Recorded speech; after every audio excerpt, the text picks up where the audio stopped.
చూపించాడు. రుద్రయ్య భయపడలేదు. గుప్పెడు మంత్రించిన పసుపును రవి మీద చల్లాడు. మంట తగిలిన పురుగుల రవి విలవిలలాడిపోయాడు. కింద పడి దొర్లుతూ ఆడగొంతులో ఏడవడం మొదలుపెట్టాడు. రుద్రయ్య గంభీరంగా, ఎవరు నువ్వు? ఈ పిల్లాడిని ఎందుకు పట్టుకున్నావు? ఎక్కడి నుంచి వచ్చావు అని అడిగాడు. రవి శరీరం ఒక్కసారిగా నిటారుగా లేచింది. కళ్ళలో ద్వేషం నింపుకొని ఇలా చెప్పింది. నా పేరు శ్యామల.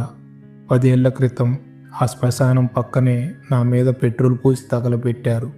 అప్పటి నుంచి ఆ దారిలో తిరుగుతూనే ఉన్నాను. నా శరీరం కాలిపోయింది. నాకు కొత్త శరీరం కావాలి. ఈరోజు ఈ కుర్రాడు శ్మశానపు బూడిదను కడుక్కోకుండా ఆ మరణ వాసనతో ఆ దారిలో వచ్చాడు. ఆ వాసనే నాకు దారి చూపించింది.